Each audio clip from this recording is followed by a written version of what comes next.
එතකොට මේෂ ලග්න හිමියා පහුගිය කාලේ කුමන දේවල් කළත් ඒවායේ ප්‍රතිඵල මෙතෙක් ලැබුවේ නැතිනම් නොවැම්බර් මාසයේ සිට තමන් කරන ඕන කටයුත්තක ප්‍රොෆිට් එකක් නැත්නම් ප්‍රතිලාභය තමන් කරපු දෙහි සාධනීය ප්‍රතිඵල ලබා ගැනීම අවස්ථාවකටපත් වෙනවා. මිථුන ලග්න හිමියාගේ කේන්දරේ 9 වෙන්නේ බලවත් වෙනවා. තමන්ගේ රටෙන් පිටතින් සහය ලබන්න පුළුවන් කාලයක්. එතකොට කටක ලග්න හිමියෝ වෙන්දට වඩා තමන්ගේ ආහාර පාන ගැන ශාරීරික මානසික සුවය සම්බන්ධයෙන් සැහැල්ලුව ගැන වෙන්දට වඩා පරිස්සම් වෙන්න ඕනේ. සිංහල ලග්න හිමියාට විශේෂයෙන්ම දේශපාලනය කරන කෙනෙක් ඉන්නවා නම්, ව්‍යාපාර ක්ෂේත්‍රයේ ඉන්නවා නම්, ජනමාධ්‍ය ක්ෂේත්‍රය, ඒ වගේම මොකද්ද මේ මහජන සම්බන්ධතා සම්බන්ධ වෙන අයට මේ කාලේ හොඳ වාසිදායක තත්ත්වයක් තියෙනවා. කන්‍යා ලග්න හිමියන්ගේ කේන්දරයේ ඇත්තටම ගුරු ග්‍රහය එන්නේ 6 වෙනිදාට. ওই කන්‍යා ලග්න හිමියන්ට මේ ලැබිලා තියෙන හොඳ කාල පරිච්ඡේදයක්.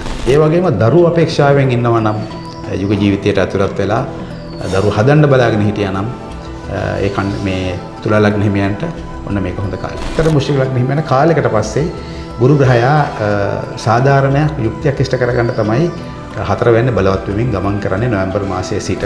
ධනුවේ 3 වෙනි කියන්නේ ධනු ලග්න හිමියාට වෙනත් වාසියක් තියෙනවා. මකර ලග්න හිමියට මොකක්වත් හමු නැතුණත් ප්‍රශ්නයක් නැහැ. අර තිබ්බ පීඩාකාරී තත්ත්වයන් හමාර වුණා. කුම්භ ලග්න හිමියාට තමන්ගේ ලග්නාධිපති වෙච්ච සෙනසුරට වඩා වැඩිපුරම උදව් කරන ග්‍රහය තමයි ගුරු. කුම්භ ලග්න හිමියා තමයි මේ ග්‍රහ මාරුවෙන් ගුරු ග්‍රහ මාරුවෙන් වැඩිපුරම ප්‍රතිලාභ ලබන ජන්මියා. මීන ලග්න හිමියාට මේ කාලේ තමන්ගේ thinking pattern එකෙන් හිතන විදිහෙන් තමන්ගේ ආකල්ප වලින් හොඳ පරිවර්තනයක් ඇති කරගන්න පුළුවන් අවස්ථාව.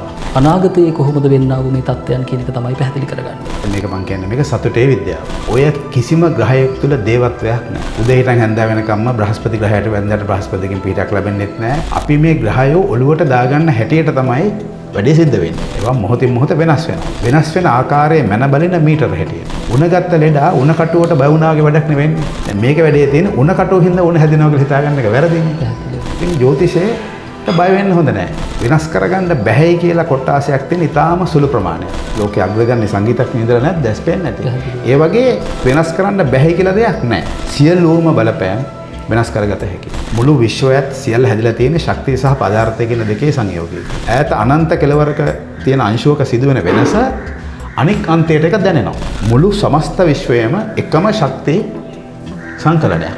බෞද්ධයන්ට ඕක අලුත් දෙයක් නෙවෙයි. දැන් අපි ඕක ජ්‍යොතිෂයට ගත්තොත් එහෙම සඳු ග්‍රහය සාමාන්‍යයෙන් දවස් 2කමාරකට වරක් රාශියක් මාරු කරනවා. දැන් අපි සඳු ග්‍රහයේ ගමන දිහා පලාපල කියන්න ගත්තොත් එහෙම මුකුත් කරන්න හම්බෙන්නේ නැහැ. ඒ තරම් වෙනස් වෙනවා. ඒ තරම් වෙනස් වෙනවා. ඊට පස්සේ උදේයි හැන්දෑවේ මේ ලබන රාහු කාලය දිහා බලාගෙන වැඩ කරන්න හිටියොත් ඒ තරම් අනුවන කමක් තවත්. මම පෞද්ගලික දෙයක් කියන්නම්. කිසිම දවසක මම රාහු කාලය පාවිච්චි කරන්නේ නැහැ. මගේ දෙයක් අලුතින් පටන් ගන්නවත් මොනම දෙයකටවත් මම රාහු කාලය පාවිච්චි කරන්නේ නැහැ. රාහු කාලේ තියෙනවද කියලාවත් මම දන්නෙත් නැහැ. වටිනා හැම දෙයක්ම කරන්නේ සමහරලාට නැකත් ශාස්ත්‍රය හෝ මේ වේදවල පැත්තක තියෙන පුද්ගලින් බව හැබැයි රාහු කාලේ බලනවා. ඔබතුමා කියන මේක වැඩක් නැහැ කියලා. මම කියන්නේ වැඩක් නැහැ කියලා. ඒක මේ කාලයට ගැලපෙන දෙයක්ුත් නෙමෙයි.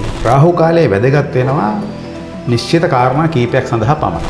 ඒ වගේ අති දැවැන්ත ධනෙ උපයෝග ව්‍යාපාරිකයෝ ඉන්නවා. ඒ අය ඕවා සමහරට කියන්න පුළුවන් මාධ්‍ය වලට ඇවිල්ලා. හැබැයි අමතක කරන්න එපා. ඒ අය ධනවතුන් වෙලා තියෙන රාහු කාලේ මගේ හැල වැඩ කරපු හින්දා නෙමෙයි.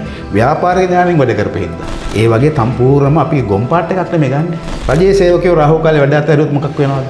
කෝච්චි දුවන ඩ්‍රයිවර්ලා වැඩ අතහැරියොත් මේ උඩින් මේ අහස යන අරගෙන යන පයිලට් ලගුවොත් මේ රාහු කාලේ මට බෑ මේ උස්සන් යන්න. බරපතල ප්‍රශ්නයක් හිතේ. එහෙම කිව්වොත් එහෙම. දොස්තර කෙනෙක් කියනවා මේ රාහු කාලේ මට බෑ ඔපරේෂන් කරන්න. මොන විකාරයක් වෙයිද නේ? ලෝකේ එහෙම හිතපො නැති හින්දා තමයි අදත් අපි මේ මට්ටමේ ඉන්නේ. ඉතින් ඒ රාහු කාලේ කියන ඒවා පාවිච්චි කරන්නේ පැහැදිලිවම ජ්‍යොතිෂයේ අත්‍යවශ්‍ය මොහොත වලට පමණයි. රාහු කාලේ ඇතුලේ පවා ඊටාම හොඳ බලවත් සුබ මුහූර්ත තියෙනවා. දැන් ඉදිරියේදී ගත්තොත් එහෙම ඇත්තටම අර හොඳ සෙල්ලම් එළිවෙන ජාමෙට කිව්වා වගේ මේ අවුරුද්දේ හරි විශේෂ අවුරුද්දක්. 2021 අවුරුද්දේ නොවැම්බර් මාසයේ සිට 2022 අවුරුද්දේ අප්‍රේල් මාසය දක්වාත් අප්‍රේල් මාසයෙන් පස්සෙත් එන්නේ මුළු ලෝකයේම ඇතමකුත් කන පිට ගහන කාලයක්. ඒක ටිකක් බැරෑරුම් ප්‍රකාශයක්. ඒකේ ආරම්භක ලක්ෂ්‍යය උදා වෙන්නේ 2021 අවුරුද්දේ මේ අවුරුද්දේ නොවැම්බර් මාසයේදී. මම හිතන්නේ මම විශ්වකර්ම නාලිකාවට මීට පෙරත් පොඩි ඉඟියක් දීලා තිබුණා. නොවැම්බර් මාසයේ සිට යමක් වෙනවා කියලා. එයා තව අවුරුදු 100කටවත් මාරු වෙන්නේ නැහැ. යුරේනස්ගේ 84 චක්‍රය තමයි ලෝක යුද්ධ, ලෝක විප්ලව, සාගත වසංගත ගෙනල්ලා ලෝකේ අලුත් කරන ග්‍රහය. නෙප්චූන් තමයි ලෝකයේ ධර්මය, සංගීතය, සාහිත්‍ය, කලාව, ආධ්‍යාත්මික පැතිවලින් ලෝකයේ අලුත් කරන ග්‍රහය.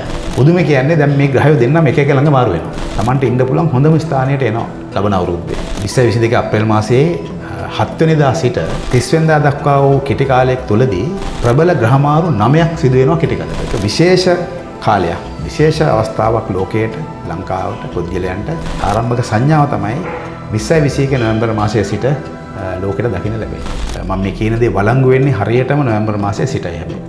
නමුත් හැම විටම අමතක කරනවා මේ අපේ අය අපි ජීවත් වෙන්නේ 13 වෙනි ග්‍රහ ලෝකය ඇතුළේ.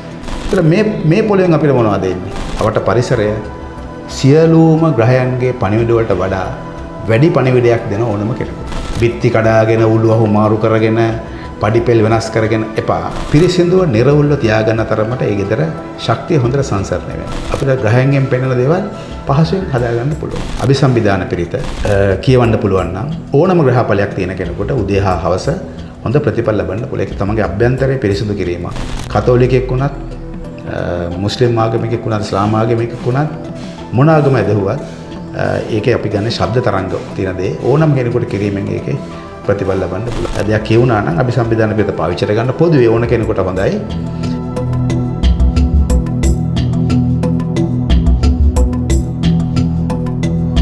ඔබට නිරෝගීමත් හෙට දවසක් උදා වේවා.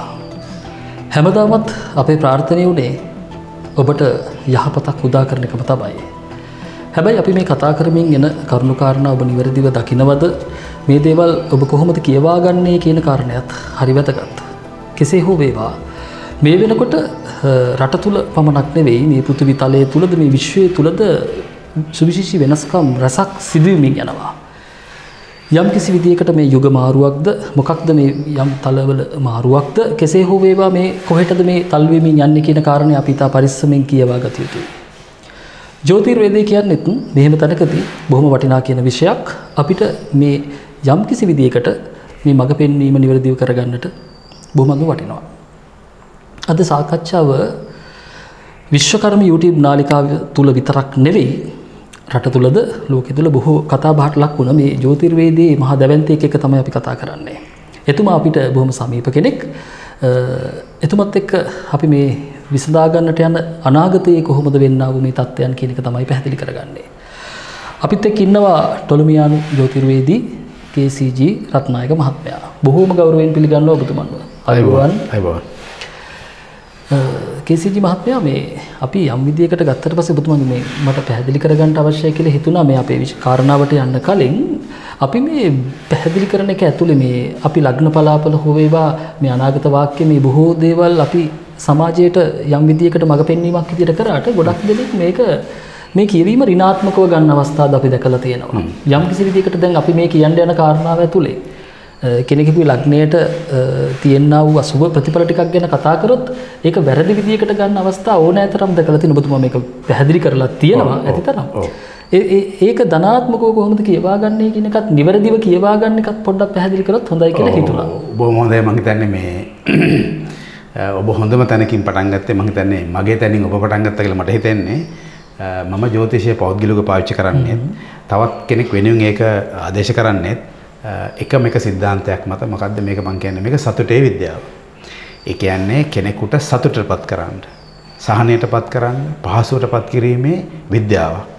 හැටියට මිසක් කෙනෙකුගේ ඔළුව බර කරන්න, අනාගතේ අඳුරු කරන්න, එයාගේ දිරි බිඳින්න පාවිච්චි කරන විස එන්නතක් නෙවෙයි. අපි මේක පාවිච්චි කරන්නේ සතුට උපදවන ජීවිතයේ මෙලොවත් පරලොවටත් සහනය ලැබලා දෙන මෙවලමක් හැටියට. ඉතින් එහෙම වුණාම මේ ජ්‍යොතිෂයේදී අපි පාවිච්චි කරන කවුරුත් කුමන ජ්‍යොතිෂ ක්‍රමයක් යටතේ වුණත් පාවිච්චි කරන්නේ අපිට ඉහළින් තියෙන සෞරග්‍රහ මණ්ඩලයේ ඇති වෙන ග්‍රහයන්ගේ චලනයන් චලිතයන් පාවිච්චි කරන්නේ. හැබැයි ඔය කිසිම ග්‍රහයක් තුල දේවත්වයක් නැහැ. අద్భుත ස්වરૂපයක් නැහැ. ඒවත් මේ පෘථිවියේ හැදිලා තියෙන ස්කන්ධයන්ගෙන් මේ කියන්නේ ඔය පඨවි ආපෝ තේජෝ වායෝ ආකාශ කියන මූලික ශක්ති පහෙන්ම තමයි හැදිලා තියෙන්නේ. ඒවා තුල අමුතු දෙවිවරු එහෙම වලින් මේ බලපෑමක් ඇති වෙන එකක් නෙමෙයි තියෙන්නේ. උදේ හිටන් හැන්දෑව වෙනකම්ම බ්‍රහස්පති ග්‍රහයට වැන්දට බ්‍රහස්පතිගෙන් පිටක් ලැබෙන්නෙත් නැහැ. සෙනසුරට වැන්ද හිටියට සෙනසුරගෙන් පිටක් ලැබෙන්නෙත් නැහැ. රාහුට බැන බැන හිටියට රාහුගෙන් ඇති වෙන අහිතක විපාකේ නතර වෙන්නෙත් නැහැ. ඒතර මේක පේනවා මේ අපි මේ ග්‍රහයෝ ඔළුවට දාගන්න හැටියට තමයි වැඩේ සිද්ධ වෙන්නේ. මේ ග්‍රහයෝ කියන්නේ සංඥා දර්ශක. යම් යම් සංඥාවන් සංකේත. ඒ සංකේත පාවිච්චි කරන්නේ මොකටද? කෙනෙකුගේ ජීවිතයේ උත්පත්තියේ සිට ඇතිවෙන ඒ ශක්තින් ක්‍රියාත්මක වන ආකාරය එක මොහොතක එක විදිහට තියෙන්නේ නැහැ. ඒවා මොහොතින් මොහොත වෙනස් වෙනවා. වෙනස් වෙන ආකාරයේ මන බලන මීටර හැටියට. වෙනස් වීම මනින්න පුළුවන් සාධක තියෙන්න ඕනේනේ. දැන් අපි උණ කටුව ගත්තොත් ඒක යම් ඒකක තියෙනවානේ.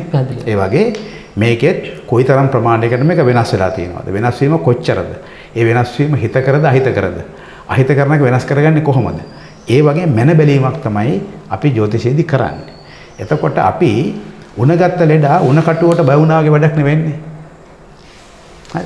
උණගත්ත ලෙඩා බෙහෙත ගන්න ඕනේ. හොඳ කරගන්න පුළුවන්. එහෙම නැත්නම් උණ හැදෙන්නේ නැති වෙන විදිහට තමන්ගේ ඇවතුම් පැවතුම් හදා ගන්න ඕනේ. දැන් මේක වැඩේ තියෙන උණ කටුව හින්දා උණ හැදෙනවා කියලා හිතාගන්න එක වැරදිනේ. උණ කටුව තියෙන අපේ තත්ත්වෙන් මනල බයින මීටර එකක් නේ සාධකයක්. ඉතින් ජ්‍යොතිෂයට බය වෙන්න හොඳ නැහැ. ජ්‍යොතිෂය අපේ පිහිටට එන හොඳම විශ්වාසනීය උදව්කාරී.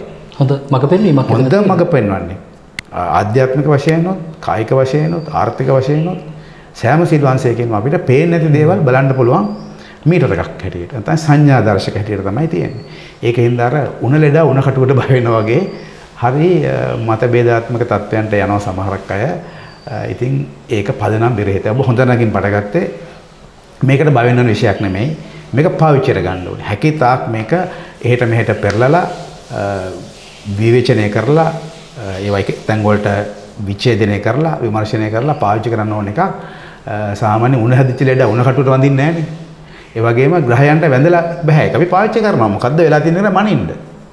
ඉතින් ඒක තමයි මම කිව්වේ මේ උණ ලෙඩ උණ කටුවට වැඳලා හරියන්නේ නැහැ. උණ කටුව පාවිච්චි කරලා උණ ප්‍රමාණය බලලා අවශ්‍ය පිළියම ගන්න ඕනේ. ජ්‍යොතිෂය කියන්නේ එහෙම එකක් තමයි. ඔබතුමා මේ කියන විදිහට ඉතා පැහැදිලි. යම් කෙනෙකුට සමහර ලග්න ගත්තට පස්සේ වර්ෂය පුරාවටම ඒකේ යම් අසුබ තත්ත්වයන් තියෙන්න පුළුවන්. කෙසේ හෝ ඒවා ඒක හඳුනා ගන්න මේ විෂය පාවිච්චි කරමු. ඊට පස්සේ අපි පිළියම හොයමු කියන තරකින්ද කියලා. ඔව් ඊළඟට මම තව චුට්ටක් බාධා කරනවා. දැන් මම අහලා තියෙන විදිහට මගේ වෛද්‍ය ක්ෂේත්‍රයේ මිත්‍රයෝ ඉන්නවා. ඒ වගේම යම් කාලයක් මම ඔය මේ වෛද්‍යවරුන් සහ ඖෂධ ක්ෂේත්‍රات එක්ක බොහොම සමීපව වැඩ කරා. ඒ විශේෂඥ වෛද්‍යවරු ඇතම්මයි පොත්පව පළ කරලා තියෙනවා. එයා කියපු කියන මතයක් තමයි මිනිස්යාට වෙළඳෙන රෝග වලින් 100ක් කියලා අපි ගත්තොත් ඒකෙන් 80%කට විතරම ඉබේට හොඳ වෙන්නේ. ඉබේටම. අනෙක් 100% තමයි ප්‍රතිකාර අවශ්‍ය වෙන්නේ. ඒකෙනොත් 105කට වගේ බෙහෙත් නැහැ. 15යි තියෙන්නේ. එතකොට අපි මේ කේන්දරයකින් බලන දේවලුත් ඒ වගේ තමයි. ඇතැම් දේවල් කාලයත් එක්ක ඉබේටම ඒවා අවසන් වෙලා යනවා. තවත් දේවල් තියෙනවා පුංචි උත්සාහයන්ගෙන් අපිට වෙනස් කරගන්න පුළුවන්. වෙනස් කරගන්න බැහැයි කියලා කොටාසයක් තියෙන ඉතාම සුළු ප්‍රමාණයක්. මේක මම ජ්‍යොතිෂ සිද්ධාන්තයක් හැටියට කියන්නම්. අපි ජ්‍යොතිෂය පාවිච්චි කරනවා චර තිර උබේ කියලා සිද්ධාන්තයක්. ඒ කියන්නේ දැන් යම්කිසි රාශි වර්ග බෙදලා තියෙනවා.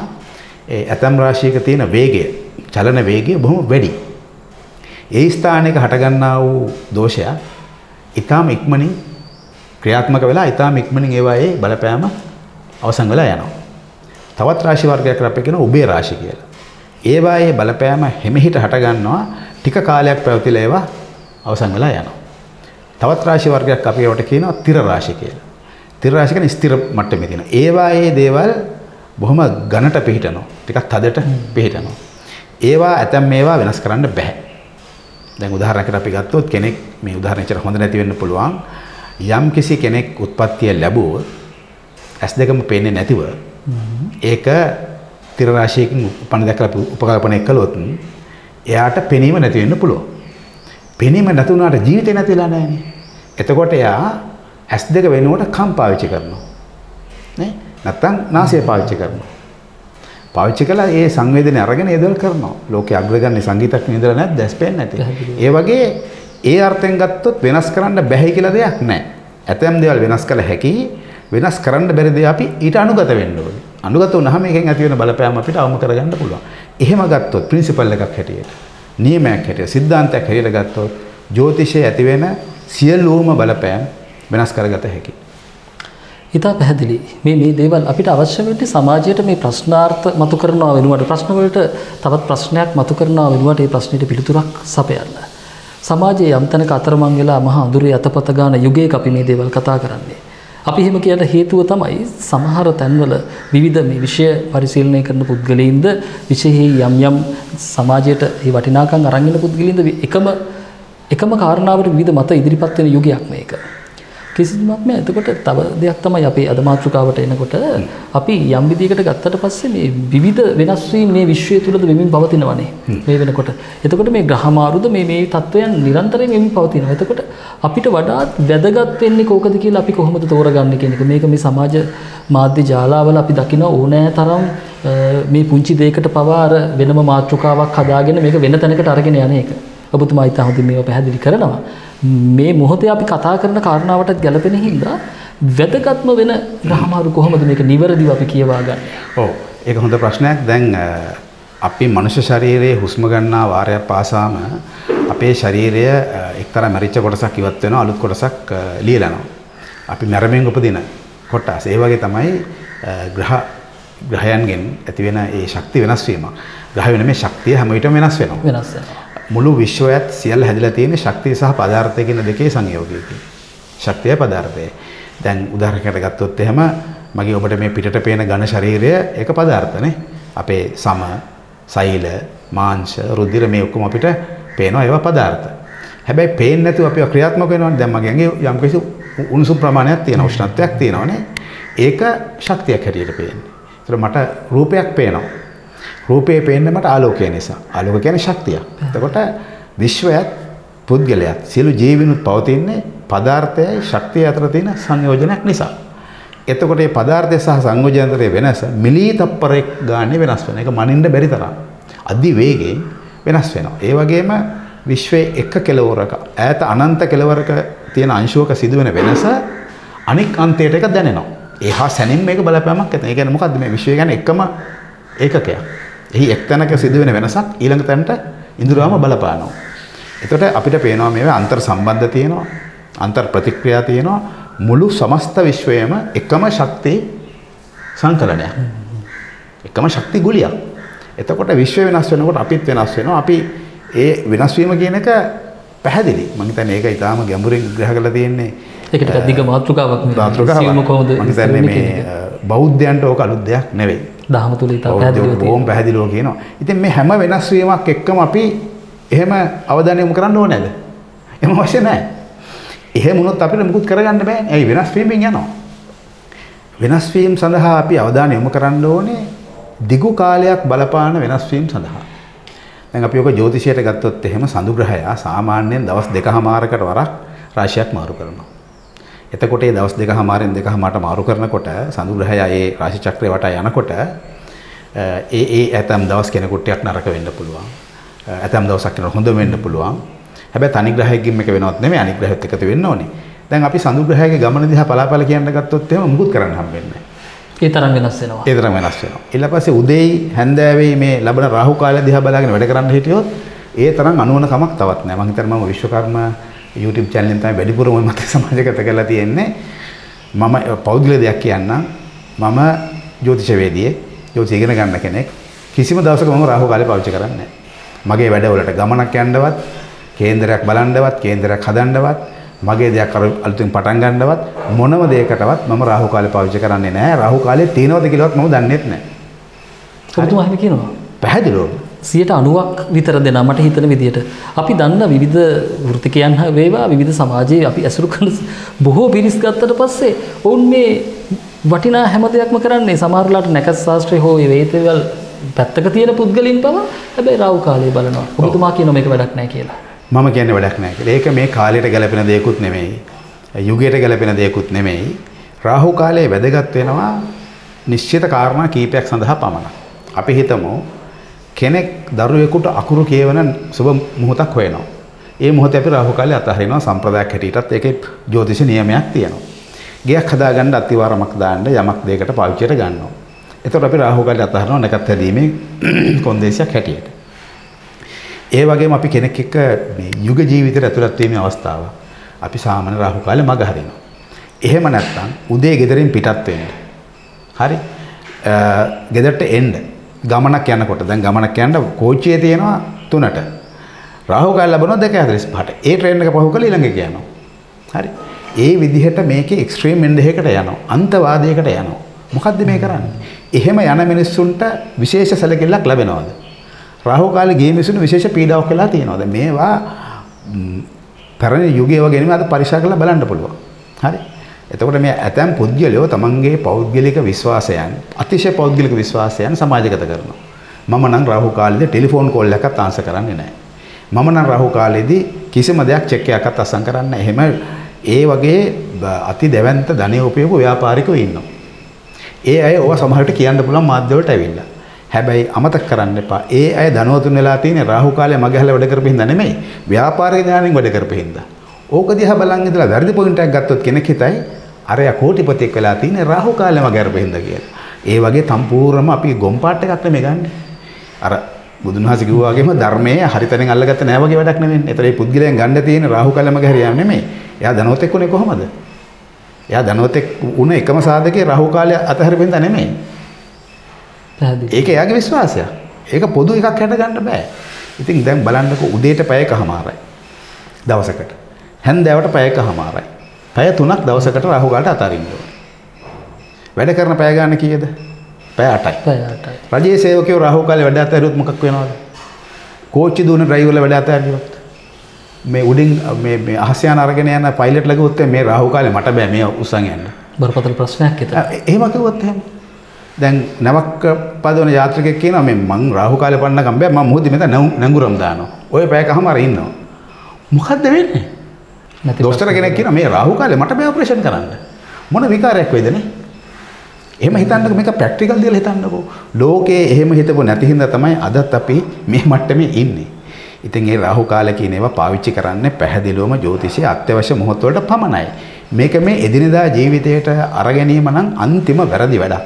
ඕකට වගේ කියන්න ඕනේ ජනමාධ්‍ය. අනවශ්‍ය විදියට සමාජගත කරනවා. මම මාධ්‍යවේදියෙක්. මගේ වෘත්තියෙන් මම මාධ්‍යවේදියෙක්. තාමත් මම මාධ්‍ය වෘත්තියේ ඉන්න කෙනෙක්. මම වැඩ කරන පත්තරෙත් උදේ දානවා රාහු කාලේ අහිනම් මෙහෙට කියලා. හරි. සතිය දානවා. එහෙම දැම්මයි කියලා පත්තර කන්තෝරේ කට්ටිය වැඩ නොකර ඉන්නවද?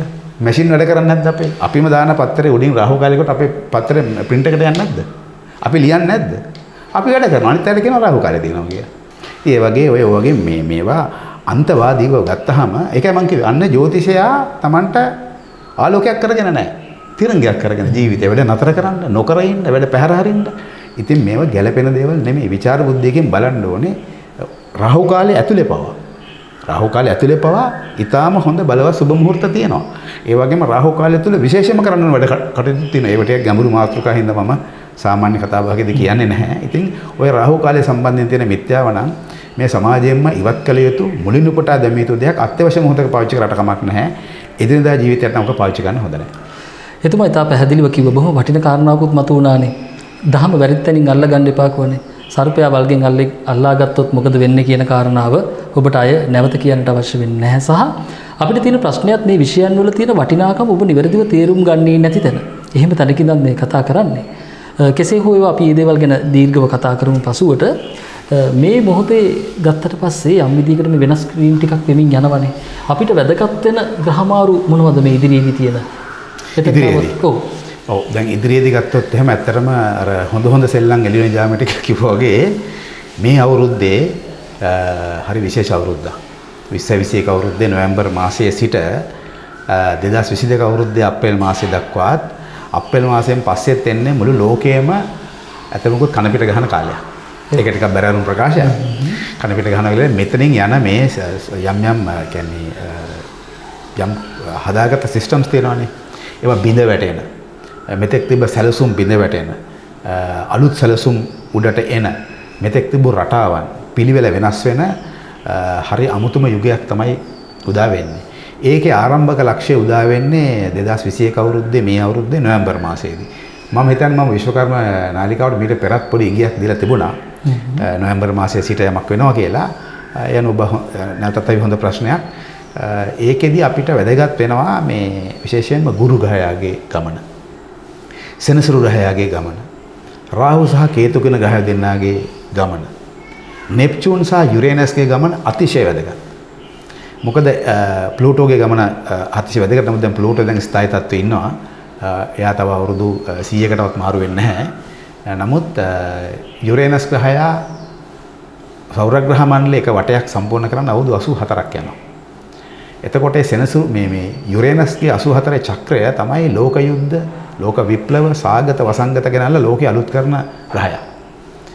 නෙප්චූන් තමයි ලෝකයේ ධර්මය, සංගීතය, සාහිත්‍ය, කලාව, ආධ්‍යාත්මික පැති වලින් ලෝකයේ අලුත් කරන ග්‍රහය.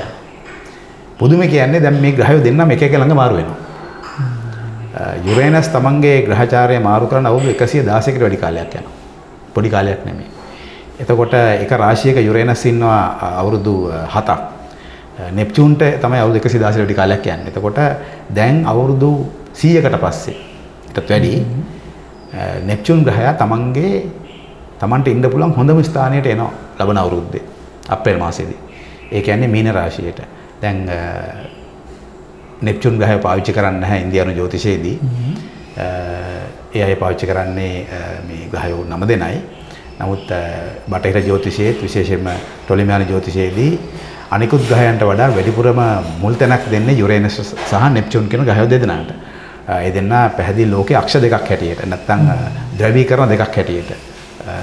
යුරේනස්ගෙන් පෙන්වන්නේ මේ භෞතික ලෝකය. යුද්ධ, කැරලි, කෝලාහල තත්ත්ව. නෙප්චූන්ගෙන් පෙන්වන්නේ මානසික තත්ත්වය, ආධ්‍යාත්මික තත්ත්වය. ඒ කියන්නේ ඔය ආගමික පැත්තට බරයි, ආධ්‍යාත්මික පැත්තට බරයි. යුරේනස්ගෙන් පෙන්වන්නේ ඉංජිනේරුමේ කටයුතු, යුදමේ කටයුතු ඒවා පෙන්වන්නේ.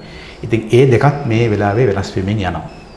ඊළඟට ලැබෙන අප්‍රේල් මාසයේ වෙන විට ඒ අප්‍රේල් මාසයේදී විතරක් 2022 අප්‍රේල් මාසයේ 7 වෙනිදා සිට 30 වෙනිදා දක්වා වූ කෙටි කාලයක් තුලදී ප්‍රබල ග්‍රහමාරු 9ක් සිදු වෙනවා කෙටි කාලයකදී. ඉතා කෙටි කාලයකදී. ඔව් අප්‍රේල් 7ත් අප්‍රේල් 30ත් අතර කාලයේදී ග්‍රහමාරු 9ක් සිද්ධ වෙනවා. ඒ ග්‍රහමාරු 9න් වැඩි කොටසක් දිගු ගමන් ඇති ග්‍රහයන්ගේ මාරු වීම. සෙනසුරුගේ මාරුව සිද්ධ වෙනවා. ගුරුගේ සැලකියයුතු මට්ටමේ වෙනසක් සිද්ධ වෙනවා. රාහුගේ කේතුගේ ග්‍රහමාරුව සිද්ධ වෙනවා. ඒ වගේම නෙප්චූන් ග්‍රහයගේ මාරුව සිද්ධ වෙනවා. ඒවා දිගු ගමන් ඇති ග්‍රහයන්ගේ වෙනස්කම් ඒක විශේෂ කාලයක්, විශේෂ අවස්ථාවක් ලෝකයට, ලංකාවට, පුද්ගලයන්ට 2022 අප්‍රේල් මාසයේ සිදුවෙන දෙය.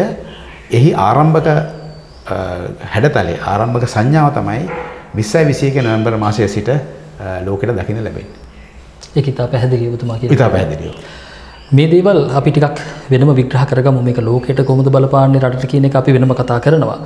අපිට පුළුවන් ද කේසිජි මහත්මයා මේක යම් තාක් දුරකට මේ දේවල් කතා කරනකොට අපි බලාගෙන ඉන්නේ මේ පුද්ගලයා එක එක පුද්ගලින් තම තමන්ගේ ලග්නයට අනුව අපිට කොහොම වෙයිද මේ තත්ත්වය කියන එක. එතකොට යම් විදියකට අපිට පැහැදිලි කරන්නට පුළුවන් වේද ඉතා කෙටියෙන් එක් එක් ලග්නයට කොහොමද මේ තත්ත්වයන් බලපාන්නේ කියන කාරණය. අපි මේෂ ලග්නය අරගත්තොත් එතන සිට කතා කරොත් දැන් අපි මේ අද මේ පටිගත කිරීම කරන මොහොත වන විට ගුරු ග්‍රහය වක්‍ර වෙමින් ඉන්නේ. එතකොට මේ වක්‍ර ග්‍රහයේ පලාපල විස්තරය මම මේ කියන දේ වළංගු වෙන්නේ හරියටම නොවැම්බර් මාසයේ සිටයි හැබැයි. එතකොට දැනට එහි යම් යම් සංඥාවන් කෙනෙක් උත්පත්තිය ලැබලා ඉන්න ඒ ලග්නේ හැම ලග්නයකටම අංශක ප්‍රමාණයක් තියෙනවා. දැන් ඔබට කේන්ද්‍රයක් තියෙනවා නම් ඒකට කියනවා ලග්න ස්පොටේ කියලා කියනවා ජ්‍යොතිෂ වචනයක්. ඒ කියන්නේ ඒ උත්පත්ති ලැබෙන මොහොතේදී ඒ ලග්නේ කුමන අංශයක තිබ්බද කියන එක. එතකොට ඒ උත්පත්තිය ලැබුපේ ලග්න ස්පොටේ නැත්නම් ඒ ලග්න අංශක ප්‍රමාණය අනුව ඒ ග්‍රහයන්ගේ මාරු වීම වල ප්‍රතිඵල කෙනෙකුට ඉක්මනටත් කෙනෙකුට බොහෝ ප්‍රමාද වෙලාත් කෙනෙකුට මැදි කාලයේදීත් ලැබෙන්න පුළුවන්. එහෙම ගත්තොත් ඔය දැනට මේෂ ලග්න හිමියාගේ කේන්දරයේ ගුරු ග්‍රහයා ගෝචර වෙමින් ඉන්නේ 11 වෙනි. එතකොට මේ අපි දන්නවා මම හැමදාම කියනවා මේ 11 වෙනි ජ්‍යොතිෂයට විශේෂ ස්ථානයක්. කෙනෙක් විභාගයකට සූදානම් වෙනවා නම් ගොවිතැනක් කරනවා නම් ව්‍යාපාරයක් කරනවා නම් යම්කිසි ශාස්ත්‍රීය පරීක්ෂණයක් කරනවා නම් ඕනම දෙයක් කරනවා නම් එහි අවසන් ප්‍රතිඵලය අපිට මනින්න පුළුවන් වෙන්නේ 11 වෙනි බලවත් තිබුණොත් තමයි. එතකොට මේෂ ලග්න හිමියා පහුගිය කාලේ කුමන දේවල් කළත් ඒවායේ ප්‍රතිඵල මෙතෙක් ලැබුවේ නැතිනම් නොවැම්බර් මාසයේ සිට තමන් කරන ඕන කටයුත්තක ප්‍රොෆිට් එකක් නැත්නම් ප්‍රතිලාභය තමන් කරපු දෙහි සාධනීය ප්‍රතිඵල ලබා ගැනීම අවස්ථාවකටපත් වෙනවා. එතකොට මේ ප්‍රතිඵල මනින්නේ මේ සමාජයේ මුදල් හැටියට මනිනවා. යාන වාහන හැටියට මනිනවා. රැකිරක්ෂා හැටියට මනිනවා. තනතුරු හැටියට මනිනවා. සමාජ තත්ත්වයට මනිනවා. ඕන ආකාරයකින් මේෂ ලග්න හිමියන්ට තමන්ගේ ජීවිතයේ කරපු ආයෝජන සම්බන්ධයෙන් අතීතයේ දරපු පරිශ්‍රමයන් සම්බන්ධයෙන් හොඳ ප්‍රතිලාභ ලබන්න පුළුවන් කාලවකවානුවක් තමයි 11 මේ ගුරු ග්‍රහයා 11 වෙනි බලවත් යන කාලයේදී හටගන්නේ. ඉතින් මේ தත්ත්වය හොඳටම පේනවා දැනටත් මේෂ ලග්න හිමියන්ට තරමක් ඒ தත්ත්වයේ ප්‍රතිඵල ලැබීමෙන් තිබිය යුතුයි. නමුත් නොවැම්බර් මාසයේ සිට හොඳටම ගන්න පුළුවන්.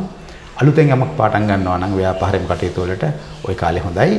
කාලයක් තිස්සේ ලබා ගන්න බැරි වෙලා තිබුණු ණය මුදල් වෙන්න පුළුවන්. නැත්නම් ආයෝජනය කර මුදලක් ආපහු ගන්න බැරි වෙන අවස්ථා වෙන්න පුළුවන්. ඒවා ලබා ගැනීමට. විභාගයකින් ප්‍රතිඵල ලබා ගැනීමට දුෂ්කරලා හිටියා නම් ඒ කටයුතු වලින් සාමාන්‍ය මේෂ ලග්න හිමියාට මේ කාලේ තමන් කරන බොහෝ කටයුතු වලින් සාපේක්ෂ වශයෙන් වෙනදට වඩා හොඳ ප්‍රතිඵල ලබන්න පුළුවන් කාලයක් තමයි එන්නේ. අපි ඊළඟට යනවා වෘෂභ ලග්නයට. වෘෂභ ලග්නය. ඔව්. වෘෂභ ලග්නේට පිහිටන්නේ ගුරු ග්‍රහය පිහිටන්නේ 10 වෙන්න.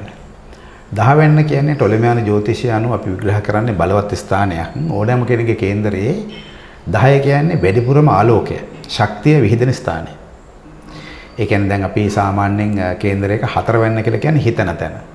දෙයක් සැලසුම් කරන තැන. හිත. 10 වෙන්න කියන්නේ කරන තැන. 4 හිතන තැන, 10 කරන තැන. එතකොට කරන තැන තමයි මේ වෙලාවේ වැඩිපුරම බලය තියෙන්නේ. ආලෝකය තියෙන්නේ. බලවත් වෙලා තියෙනවා. ගුරු ග්‍රහය කියන්නේ වෘෂභ ලග්න හිමියාට එක පැත්තකින් තරමක ලෙඩ දෙන ග්‍රහයයි. අනිත් පැත්තකින් නොසිතූ විරු ජයග්‍රහණ ලැබලා දෙන ග්‍රහයයි. ඒ නිසා මේ වෙලාවේ 10 වෙන්නේ පිහිටීමේ හින්දා වෘෂභ ලග්න හිමියන්ගේ ක්‍රියා කෞශල්‍ය තමන් කරන කටයුතු බොහෝ විට මල්පල ගන්නවා. සහ වැරදි දෙයක් වෙනුවට හරි දෙයක්ම කරනවා. අර කෙනෙක් පර්පස්ලි වැඩ කරත් එහෙම නැතුව වැඩ කරත් චේතනාන්විතව නේ දෙක වචනේ හිතාමතා කරනවා කියන්නේ ඔව් හිතාමතා වැඩ කිරීම තමන්ගේ හිතට ගැලපෙන විදිහටම වැඩක් කළත් එසේ නොකළත් කරන දේ හරියට කරනවා හොඳට ඒ කියන්නේ ඒක අංග සම්පූර්ණව කරනවා ඒ සඳහා උසස් පෙළේ උගත් අයගේ ගිහි පැවිදි ප්‍රභූවරුන්ගේ රාජ්‍යයේ හෝ පෞද්ගලික අංශයේ හෝ ප්‍රධානීන්ගේ සමාජයෙන් වෙන්නට ලැබුණ නැති විදිහේ ප්‍රතිලාභ අනුග්‍රහයන් ලැබෙනවා ওই කාලයේදී මොකද මේ 10 වෙන්නට ගුරු හරි ප්‍රබලයි. ඒ ගුරු ග්‍රහයාගේ ප්‍රබලත්වය හරි විශිෂ්ටයි. ඒක නිසා වෘෂභ ලග්න හිමියන්ටත් එහෙට මෙහෙට වැනි අස්ථාවර ලෙස වැඩ කරමින් හිටියා නම් එක එල්ලේම ස්ථාවරව බලවත්ව යම් දෙයක් කරන්න මේක හොඳ කාලයක්.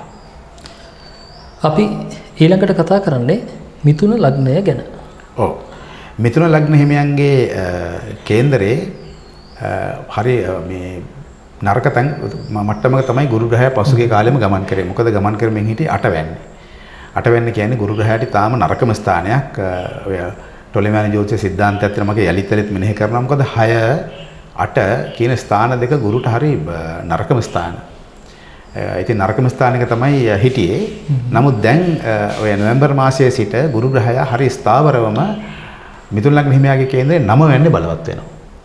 9 වෙන්නෙන් පෙනෙන කාරණා කීපයක් තියෙන එකක් තමයි තමන්ගේ මනසේ තියෙන උසස් භාවය ඇති කර ගැනීම. ඒ කියන්නේ ආධ්‍යාත්මික ශක්තියක් සහ විශේෂයෙන්ම තමන්ගේ රටෙන් පිටතින් සහාය ලබන්න පුළුවන් කාලයක්. විදේශගත වීමට හෝ උසස් අධ්‍යාපනයට හෝ පෙරම් පුරපු මිථුන ලග්න හිමියෝ ඉන්නවා නම් ඒවට බාධක තිබුණා නම් අන්න ඒගොල්ලන්ට හොඳ කාලයක්. ඒ වගේම විශේෂයෙන්ම තමන් කරපෙන් හිටපු යම්කිසි රැකියාවක් වෘත්ති කටයුත්තක් මාරු කරන්න. ඒ කියන්නේ සාධින ලෙස මාරු කරන්න කල්යල් බලමින් හිටියා නම් ඒකත් හොඳ දෙයක්. මොකද කේන්දරයක 9 වෙන්න කියලා කියන්නේ හැම විටම 10 වෙන්නෙන් 12 වෙන්න. අර කරන තැන කියලා කිව්වේ. රස්සාවෙන් 12 වෙන්න තමයි 9 වෙන්න. ඒතකොට තමන් කරමින් ඉන්න දේ වෙනස් කිරීමකට තමයි 9 වෙන්න ක්‍රියාත්මක වෙන්නේ. ඒතකොට දැන් ඒ ස්ථානයේ බලවත් ග්‍රහයක් ඉන්නකොට ගුරු තාම බලවත් තමයි වෙන්නට. ඒ කියන්නේ ඔය ත්‍රිකෝණ ස්ථානවල ඒ කියන්නේ 1 5 9 කියන ස්ථානවල ගුරු ග්‍රහය පිහිටියාම හරි බලවත්. ඒතර මිථුන ලග්න හිමියාට දැන් ඒක ලොකු වාසිදායක තත්වයක්. පෙර තිබ්බට වඩා විශ්වසනීය භාවයකින් යුතුව යන්න පුළුවන් භාවයක් ලැබිලා තියෙනවා. මේ කාලයේ විශේෂයෙන් මේ තත්ත්වය නොවැම්බර් මාසයේ සිට හොඳටම ක්‍රියාත්මකයි. මම හිතන්නේ මිථුන ලග්න හිමියන්ට වඩාත් යහපත් පණිවිඩයක් ලැබුණේ. අපි ඊට පස්සේ බලමු කටක ලග්නයට මොන වගේ තත්ත්වයක්ද අත් වෙන්නේ කියන කාරණේ. දැන් කටක ලග්න හිමියන්ට මේ පලාපලේ කියන්න කලින් ටිකක් මම පොඩි අර ඔබ පුතුමා කලින් අහුවා වගේම දෙයක් කියන්න ඕනේ. මේ පලාපලේ කියන්නේ ඔළුව අවුල් කරගන්න නෙමෙයි. බය වෙන්න නෙමෙයි සූදානම් වෙන්න කියන්නේ. මම අර මේ මුලින්ම පැහැදිලි කරගත්තා ඒකමයි. මේකෙන් පස්සේ ගොඩක් එතනට ගන්නේ වැරදි තැනින් අල්ලනවා. වැරදි තැනින් අල්ලනවා. දැන් මම අර කලින් කියවනේ ගුරුට 8 වෙන්න හොඳ නැහැ කියලා. දැන් කටක ලග්න හිමියාගේ ගුරු එන්නේ 8 වෙන්නට. 8 වෙන්නට ආවහම ගොඩක්ම වෙන්නේ මේ ශරීරයේ මේ තරබාරු ගතිය වැඩි කරනවා. ඒක ගුරු ඇති කරන විශේෂ තත්ත්වයක්. ඒ කියන්නේ ඉරටු වගේ හිටපු අයෝග්‍ය වුණත් ගුරු ග්‍රහය නරකට පිහිටියොත් එහෙම 8 වෙන්නේ ආරනවා කැත විදිහට. ලස්සනට ආරනවා නෙමෙයි. ඒක කැත විදිහට ආරනවා ටිකක් අවලස්සන විදිහට කියන්නේ ඔය විශේෂයෙන් බඩ දෙපැත්තේ ආරන්න පටන් ගන්නවා. ෆැටි ලිවර් කියලා කියන්නේ අක්මාවේ තෙල් තැන්පත් වීම. වගේ බර වැඩි වීම. ඒ වගේම මේ කාන්තාවන්ගෙන් නම් පිරිමින්ගෙන් නම් උදරයේ ඉදිරියට නෙරා යෑම වගේ තත්ත්වයන් වලට ගුරු ග්‍රහයාගේ විශේෂ සම්බන්ධයක් තියෙනවා.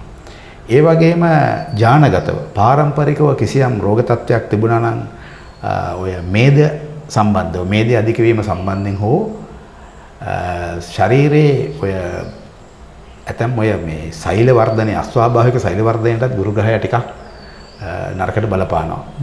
ඒ කියන්නේ හැමෝටම පිළිකා නෙමෙයි. දැන් ඔය පිළිකා රෝගී තත්ත්වයක් තිබෙනවා නම් යම්කිසි කෙනෙකුට ඒ පිළිකාව ව්‍යාප්ත කරවන්නේ සෙනසුරුවත් රාහුවත් කුජවත් කියන නරක ග්‍රහය කියලා සම්මත හංගොඩු ගහපු ග්‍රහය නෙමෙයි ගුරු. දැන් ඔය සෞරග්‍රහ මණ්ඩලයේ ඉන්න සූර ගුරු කියලානේ කියන්නේ. හරි පින්වන්ත බලවත් නේ ඇත්ත තමයි. නමුත් ඒ ග්‍රහය තමයි පිළිකාව ඇඟ පුරාම පතුරවන්නේ.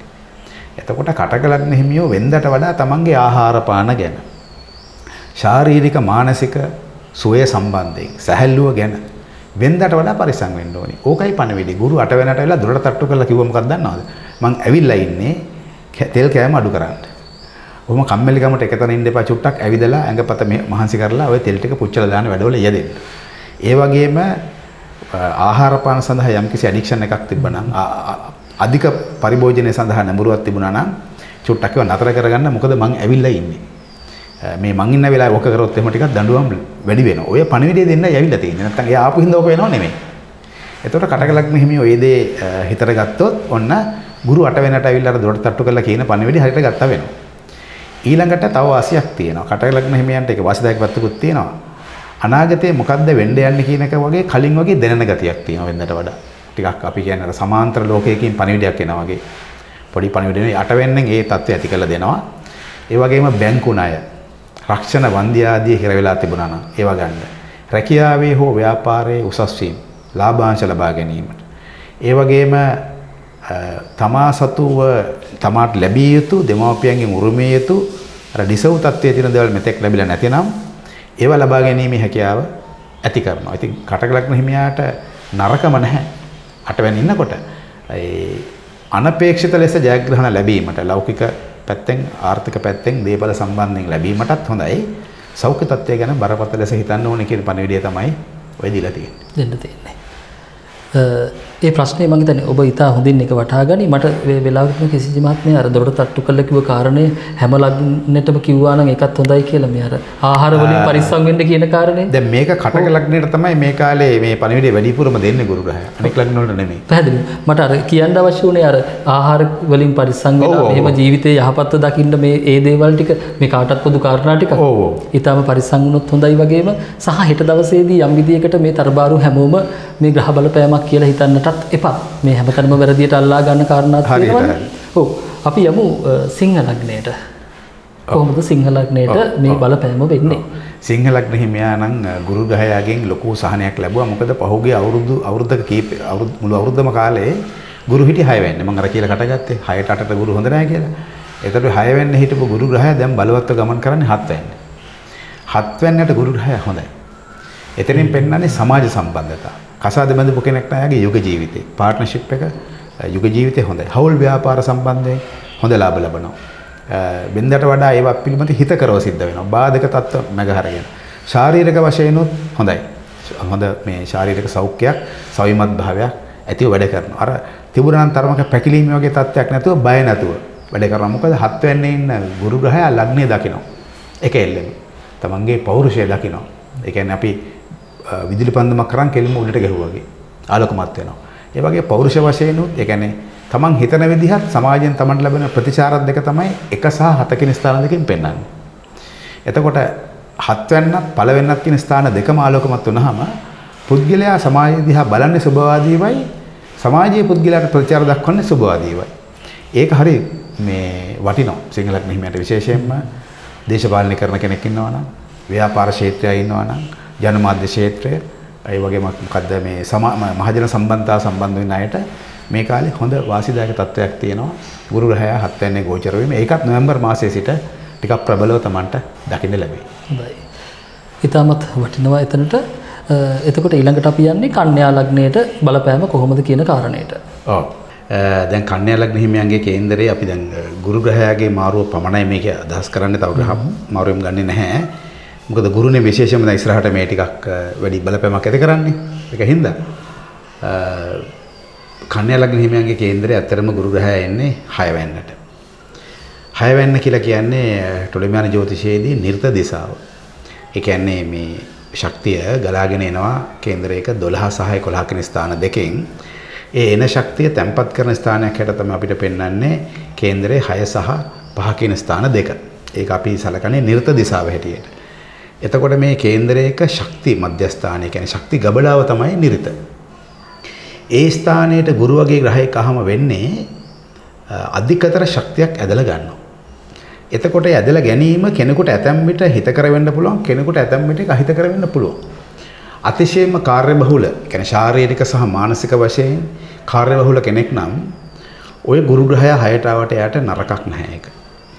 හැබැයි කම්මැලි කමින්, කුසීත කමින් ශාරීරික සහ මානසික ජීවිතයක් ගත කරන කෙනෙක් නම් ඒ වගේ කෙනෙකුට නම් ගුරු ග්‍රහය 6ට ආපු එක එච්චර හොඳ නැහැ.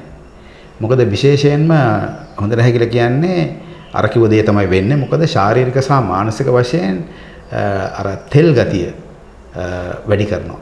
ඇඟේ. ඒ වගේම තමන් තුළම ඇති කරගන්නවා තමන්ට මෙරෙහි මානසික ස්වභාවයක්. කම්මැලිකම, උදාසීනකම, නැත්තම් නැති හතුරු හිතෙන් මවා ගන්නවා. අහවල් මේසේ වැඩ කරන කෙනා මට විරුද්ධයි. අල්ලපු ගෙදර වැඩ කරන කෙනා මට විරුද්ධයි. නැත්තම් අර අහවල් රටේ ඉන්න කෙනා මට විරුද්ධයි. නැත්තම් ඒ විරුද්ධ වෙන්න පුළුවන්. ඒ වගේ නොයෙකුත් ඉලියුෂන්ස් වලට ගන්නවා. අරගෙන නැති හතුරු මවා ගැනීමක් තමයි සිද්ධ වෙන්නේ. නැති හතුරු මැවුවොත්, නැති රෝග ඇති කරගත්තොත්, එහෙම මානසිකත්වයකින් ගුරු ග්‍රහය 6ට ආපු කෙනෙක් බාරගත්තොත් කන්‍යා ලග්න හිමියන්ට ගුරු 6ට ආපු එක එච්චර හොඳ නැහැ. හැබැයි ගුරු 6ට ආවට පස්සේ ඒකට සූදානම් වුණොත් වේගෙන් වැඩ කරන්න ඕනේ, කාර්යක්ෂම වැඩ කරන්න ඕනේ සහ හිතෙන් මේ මනස්ගත මවන්නේ නැතුව ඉන්න පුරුදු වුණොත්, ඒ කියන්නේ හතුරු පිළිබඳව, රෝග පිළිබඳව අනියත බිය ඇති කරගන්නේ නැතුව හිටියොත් ඒ 6 වෙනියට ආපු ගුරු එච්චර හොඳ නැති වුණත් ඒ නරක දෙයින් පවා හොඳ ඵලයක් ගන්න පුළුවන් මෙන්න මේ විදිහට. ඒ කියන්නේ මීට පෙර Tamanට අවනත කරගන්න බැරුව තිබුණු, ජයග්‍රහණය කරගන්න බැරුව තිබුණු සතුරන් උපායෙන් දිනන්න පුළුවන්. උපාය කියලා කියන්නේ රැවටීමෙන් නෙමෙයි. ඔය වචන දෙක පටල ගන්න හොඳ නැහැ. මුග දෙනෙක් ඔය උපාය සහ රැවටීම කියන වචන දෙක පටල ගන්නවා. උපාය කියලා කියන්නේ මානසික වශයෙන් කරන බුද්ධිමය වෑයමක්. රැවටීම කියන්නේ පාපයක්, වංචාවක්. කෙනෙකුව තින්දයක් දැහැ ගැනීමක්, නැත්නම් බොරුවක් පාවිච්චි කිරීමෙන්, ප්‍රයෝග කිරීමෙන්. ප්‍රයෝග නෙමෙයි. මේක ඒ වගේ තමන්ගේ සේවා ස්ථානයේ ප්‍රධානියෙක් වෙන්න පුළුවන්. නැත්නම් ආධ්‍යාත්මික ක්ෂේත්‍රයේ හෝ ගුරුවරු ක්ෂේත්‍රයේ කෙනෙක් වෙන්න පුළුවන්. නැත්නම් තමන්ට හුඟක් උදව් කරපු කෙනෙක් වෙන්න පුළුවන්. ඒ අය හිතන හොඳව හිටියා නම් අන්න ඒ අය කෙරෙහි යම්කිසි උපායශීලීව, නම්‍යශීලීව ඒ අයගේ හිත දිනා ගැනීමට, ඒ සතුරු විරසකයන් ඉවත් කර ගැනීමටත් කාලයක් තිස්සේ තමන්ට තිබුණු රෝගාපීඩා ආදී වටහාගෙන ඒ සඳහා තවත් පරක්කු නොවේ නිසි වෛද්‍ය ප්‍රතිකාර ලබාගෙන සුවපත් කර ගැනීමට ওই කන්‍යා ලග්න හිමියන්ට මේ ලැබිලා තියෙන හොඳ කාල පරිච්ඡේදයක්. ඉතින් ඒ විදිහට ගුරු ග්‍රහය මාරු බාරගත්තොත් කන්‍යා ලග්න හිමියෝ දිනෝ. එහෙම බාරගත්තේ නැත්නම් ඉතින් ඒ කාල සීමාව කායික වශයෙන්ුත් මානසික වශයෙන්ුත් ටිකක් පිරිහෙන අවස්ථාවක් හැටියට තමයි පරිවර්තනය වෙන්නේ. මේ කතාව ඇතුලේ ඔබට පැහැදිලි වෙන්නට ඕනේ මේ හැම කාරණාවක්ම නිවැරදිව කියවා ගත්තොත් ඔබ දිනුම් කියන එක ඔබ තේරුම් ගන්නට ඕනේ. එතුමා කිව්වේ මේ සතුටේ විද්‍යාවක් කියලා. සතුට වෙනුවෙන් මේ දේ භාවිතා කරන්න කියන කාරණය. අපි ඊළඟට යන්නේ තුලා ලග්නයට. ඔව්. තුලා ලග්න හිමියෝ හුඟක් ජයග්‍රහී තත්ත්වයකටපත් වෙනවා මේ නොවැම්බර් මාසයේ සිට. ඒ කියන්නේ ගුරු ග්‍රහය පිවිසෙන්නේ ගුරු ග්‍රහයට ඉන්න පුළුවන් බලවත්ම ස්ථානයක. ඒක තමයි ත්‍රිකෝණ ස්ථානයක්. තුලා ලග්න හිමියන්ගේ 5 වෙනියට එන්න මම අර ඔබට කිව්වේ. ඒ කියන්නේ මේ එන මේ ශක්තියින් රැස් කරන ස්ථාන වලින් බලවත්ම ස්ථානයක් තමයි 5 වෙනි. මොකද ඒ ස්ථානය අපි ශක්තිය එකතු කරනවා බොම. මේ එකතු කරන ශක්තිය ප්‍රඥාවන්ත පැත්තට බරයි. බුද්ධිමත් භාවයට බරයි. ඒ කියන්නේ අපි හිතමු දැන් යම්කිසි තරඟ විභාගයකට හෝ උසස් අධ්‍යාපනයකට හෝ විභාගයකට හෝ සෝදානම් වෙන්න. නැත්නම් අධ්‍යාපනය ලබන ඇකඩමික් මට්ටමේ ඉන්න අයට මේක හරිම වටිනවා. මොකද වෙනදට වඩා ඒගොල්ලන්ට තමන්ගේ විෂයන් පහසුවෙන් අවබෝධ කරගන්න පුළුවන්. වෙනදට ගුරුවරු තමන්ට කියලා දුන්න දේවල් දුරෝබද තත්ත්වෙන් තිබුණා නම් මෙතෙන් සිට ඒවා පහසුවෙන් අවබෝධ කරගන්න පුළුවන්. ඒ වගේම හොඳ ගුරුවරු මුණ ගැහෙනවා. හොඳ යාළුවෝ මුණ ගැහෙනවා. ඒගොල්ලෝ ජීවිතයට හොඳ බලවත් ලෙසම ධනාත්මක පැත්තෙන් ධනාත්මක කියන වචනේ නෙමෙයි හිතකර ලෙස ධනාත්මක කියන්නේ මාකටිං නේ වඩා හිතකර ලෙස ජීවිතේ හිතකර මට්ටමට පත් කරන උසස් පෙළේ අයගේ උදව් ලැබෙනවා. ඒවම තමා තුළිනුත් වෙන්දර නැති පොඩි පඬිතුකමක් එනවා. ඒක නරක පඬිතුකමක් නෙමෙයි. ලෝකයේ සහ තමා පිළිබඳ හොඳ තේරුමක් ඇතුව යන්න පුළුවන් තමා කෙරේ විශ්වාසයක් ඇතුව යන්න පුළුවන් පිහිටීමක් එනවා. ඒ වගේම දරුවෝ අපේක්ෂාවෙන් ඉන්නවා නම් යුග ජීවිතයට ඇතුළත් වෙලා දරුවෝ හදන්න බලාගෙන හිටියා නම් මේ තුලා ලග්න හිමියන්ට ඔන්න මේක හොඳ කාලයක්. ඒ වගේම තමාගේ රැකියාව, ව්‍යාපාරයේ කර්මාන්තයේ යහපත් ආකාරයකට මාරු කරන්න උත්සාහ දරමින් හිටිය කෙනෙක් නම් ඒක හොඳයි. මොකද හැම විටම පස්වැන්න කියන්නේ 10 වෙන්නෙන් 8 වෙන්න. එතකොට 10 වෙන්නෙන් 8 වෙන්නේ ගුරු වගේ ග්‍රහයෙක් ගමන් කරනකොට ඔය සාම්ප්‍රදායික ජ්‍යොතිෂයේදී ගුරු ග්‍රහයා හොඳ නැහැ තුලා ලග්න හිමියාට. නමුත් මෙතන මේ ත්‍රිකෝණ ස්ථාන අපි පාවිච්චි කරන සිද්ධාන්තයක් ත්‍රිකෝණ ස්ථානයක ගමන් කරනකොට ඒ සියලුම නෛසර්ගික දෝෂ ඉවත් කරලා ගුරුගෙන් සුබ බලදායක තත්ත්වයක් ඇති වෙන්නේ. ඉතින් අධ්‍යාපන කටයුතු වලට, දරුවන් ලැබීමේ කටයුතු වලට, රැකියාව, ව්‍යාපාර ආදී තමන්ට හිතකර ලෙස වෙනස් කරන්න වගේ දේවල් වලට අලුත් මාර්ග තෝරාගන්න තුලා ලග්න හිමියන්ට මේක හොඳ කාලයක් හැටියට පෙන්නනවා. හොඳයි. අපි කතා කරේ තුලා ලග්නය ගැන. අපි ඊළඟට කතා කරන්නේ වෘශ්චික ලග්නයට කොහොමද මේ බලපෑම ඇති වෙන්නේ? ඔව්. වෘශ්චික ලග්න හිමියන්ටත් හොඳයි. මොකද පහුගිය කාලෙම ගුරු ග්‍රහය ගෝචර වුණේ 3 වෙන්නේ. 3 වෙනි වෘශ්චික ලග්න හිමියන්ට කාරණා දෙකක් හින්දාම හොඳ නැහැ. එකක් අර ගුරුට අයිති රාශි බලයෙන්ුත් ගුරු ටිකක් හිර වෙච්ච අවස්ථාවක් තිබ්බේ. ඒ වගේම භවස්ථානයක් හැටියටත් ගුරුට 3 වෙනි තරම් හිත කර නැහැ. නමුත් මෙතන වෘශ්චික ලග්න හිමියා කාලයකට පස්සේ හොඳ මට්ටමකට පත් වෙනවා ගුරු ග්‍රහයාගේ බලයෙන්. මොකද මම අර කලින් ඔබට කිව්වා වෙනත් ලග්නයක් විග්‍රහ කරද්දී මේ 4 වෙනි කියන්නේ තමන්ගේ හිතන විදිය. නැත්තම් තමන් ජීවත් වෙන ගෘහස්ත ස්ථානය. නැත්තම් මව. එහෙම නැත්තම් තමන්ගේ මූලික අධ්‍යාපනය. ඒ කියන්නේ අධ්‍යාපනය කියන්නේ පාසලෙන් ගන්න එක නෙමෙයි. තමන් ඉගෙන ගන්න දේවල්. අපි ඉගෙන ගන්නවා කියලා කියන්නේ දැන් අපි අතින් වැරදක් වෙලා අපි ඉගෙන ගන්නවා ඊට පස්සේ ඒක කරන්න හොඳ නැහැ. නැත්තම් පුද්ගලයෙක් පිළිබඳව අපි හොඳට අවබෝධයක් ලබනවා. විෂයක් පිළිබඳව අවබෝධයක් ලැබ ඒක කිසි කෙනෙකුගේ සහායක් නැතුව තමන්ගේම අභ්‍යන්තර ඥාණයෙන්, තමන්ගේම අන්තර් ඥාණයෙන් ලබා ගන්නා වූ දැනුමක්. ඒව තමයි කෙනෙකුගේ ජීවිතේ කවදාකවත් නොමකැන් ලෙස තැම්පත් වෙන දැනුම බවටපත් වෙන කුසලතාවයන් හැටියට. අපි කියන්නේ භවෙන් භවය අරන් යනවා කියලා කියන්නේ. ඒ වගේ දේවල්. අන්න ඒ වගේ වෘශ්චික ලග්න හිමියන්ට තමන්ගේ එක පැත්තකින් තිබුණු පීඩාවක් ඉවත් කරගෙන හොඳට හිතන්න පුළුවන්. හොඳට සැලසුම් කරන්න පුළුවන්. වැරදීම් වලට ඉඩ කඩ ටිකක් අඩු වෙන්නට වඩා. ඒක නිසා තමන්ගේ සිතිවිලි ගෘහස්ත ස්ථානයත් යහපත පවත්වාගෙන යාමට මේක හිතකර අවස්ථාවක් හැටියට පෙන්වන්නේ. ඇත්තටම වෘශ්චික ලග්න හිමියන් කාලයකට පස්සේ ගුරු ග්‍රහයා සාධාරණයක් යුක්තියක් ඉෂ්ට කරගන්න තමයි 4 වෙනි බලවත් වෙමින් ගමන් කරන්නේ නොවැම්බර් මාසයේ සිට. නමුත් ඔවුන්ට මේ කාලය තුල පවා ඒක ලබන්න පුළුවන්. නමුත් වෙනත් ග්‍රහ පිහිටීමක් නිසා ඒකට බාධක තියෙනවා. නමුත් ඒ බාධක තත්ත්වය නොතකා හරිමින් නොවැම්බර් මාසයේ සිට වෘශ්චික ලග්න හිමියන්ට හරියට හිතලා වැඩ කරොත් ජයග්‍රහණය කරන්න පුළුවන්. අපි හැමතැනකම හරියට හිතලා වැඩ කරමු. එහෙම තැනක ඉඳගෙන යනකොට අපි යනවා ධනු ලග්නයට ලග්න හිමියන්ට කොහොමද මේ බලපෑම ඇති වෙන්නේ කියන කාරණයට. දැන් ධනු ලග්න හිමියාගේ කේන්දරයේ 3 වෙනි තමයි කුම්භ රාශිය. මම ඔබට කලින් කිව්වා ගුරුට ඊතරම්ම හිතකර ස්ථානයක් වෙන්නේ නැහැ. භව ස්ථානයක් හැටියට ඒ ස්ථානය. මොකද ওই ස්ථානයේ වැටෙන්නේ දකුණයි නැගෙනහිරයි අතරේ. ඒ ස්ථානයට අපි සාමාන්‍යයෙන් කියන්නේ ගිනිකොන දිශාව. ඔය ගුරු ග්‍රහයා ඒ කියන්නේ 1ත් 4ත් අතර ගමන් කරන කාල සීමාව ඒ ග්‍රහයාගේ නිවේදනය වෙන කාරණා වලට සුබදායක වෙන්නේ නැහැ. ඒක විශේෂයෙන්ම අස්ථි සංධි වලට දැන් අපි හිතමු බෙල්ල පිටිපස්සේ තියෙන ඔය ග්‍රීව කශේරුකාවන් තෙරපෙන්න එහෙම ඒ වගේ රෝග තියෙන ඇටයක වැඩි වෙන්න බලනවා. හරි. ඒ ගුරු හින්දා වෙනව නෙමෙයි.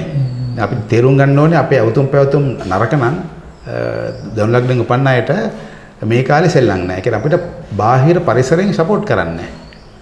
දැන් ඕන කෙනෙක්ගේ බෙල්ලේ තියෙන දෙයක් ඉබේට හරියනවනේ. අපි වැරදි අවතුම් පැවතුම් ගත්තාම දැන් මේ කාලේ වැඩේ වෙන්නේ එහෙම බාහිර පරිසරයෙන් උදව් කරන්නේ නැහැ. ඒක ඉබේට හැදෙන්නේ නැහැ. සබදාමේ ආශිර්වාද ලැබෙන්නේ නැහැ ඒතර. සබදාර්මයේ උදව් කරන්නේ නැහැ. උදව් කරන්නේ. ඒ ගුරුගෙන් පෙන්නන්නේ ඒකයි. ඒකෙන්ද අපි දැන් අපිට ඉබේට හම්බෙන්නේ නැතිනම් අපි කෘත්‍රිමව එක ගන්න ඕනේ. ඒක හරියට වැඩ කරනකොට පිටකොන්ද ඍජුව තියාගෙන පරිගණක එක හරි කාර්යාලය වැඩ එක හරි කරන්න පුරුදු වෙන්න ඕනේ. මෙතනින් එහාට නැත්නම් අර කොලර් දාගෙන එහෙම ඉන්න වගේ වැඩ වෙනවා. ඊළඟට දේ තමයි මේ තමන්ගේ ජීවිතයේ ධනය සම්බන්ධ කටයුතු ධනය වැය කරලා අලුතෙන් ආයෝජන කටයුතු කිරීමේදී ටිකක් සැලකිලිමත් වෙන්න ඕනේ වෙනදාට වඩා.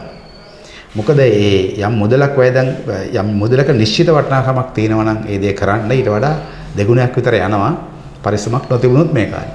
උදව්වක් ලැබෙන්නේ නැති හින්දා. ඒ පැත්තෙන් තරමක අවාසියක් තියෙනවා. දැන් නමුත් මේ ධනු ලග්නයනේ ධනු ලග්නේ තුන්වැන්නනේ. ධනුවේ තුන්වැන්න කියන්නේ ධනු ලග්න හිමියාට වෙනත් වාසියක් තියෙනවා. මොකද එතන මේ ඔය විශ්වයේ තියෙන සමාන්තර ලෝකත් එක්ක තියෙන සම්බන්ධකම් පැවැත්වීමේ දොරටු දෙකක් තියෙනවා. එකක් තමයි 3 අනිත් එක තමයි 9. ඒක මේ පොඩි කේතුවක ආකාරයෙන් පිහිටන්නේ ඔය සමහර ඔය ඔය විද්‍යා ප්‍රබන්ධ ලියන අය එහෙම සහ සමහර ඔය මේ පුරෝකතන කරන අය ඔය තාරකා ගේට්ටු ගැන එහෙම කියන්නේ මේ මොකද තාරකා දොරටු ගැන කියන්නේ. ඔව් ඒ වගේ මේ අපේ සෑම පුද්ගලයෙ තුළම එවැනි විශ්වයට ගමන් කළ හැකි සමාන්තර විශ්වයන් එක සම්බන්ධ විය හැකි දොරටුවක් තියෙනවා. ඕන කෙනෙකුට තියෙනවා.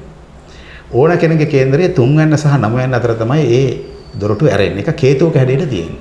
3 වෙනි තියෙන්නේ කට ඇරිච්ච පැත්ත. දැන් කේතුව තියෙන්නේ මෙහෙම V මේ ෂේප් එකකනේ. ඒ කට ඇරුණු පැත්ත තමයි 3 වෙනිෙන් පෙන්වන්නේ. ඒ 9 වෙන්නේ තමයි පුනිලියෝගේ කොටස තමයි 9 වෙනිෙන් පෙන්වන්නේ.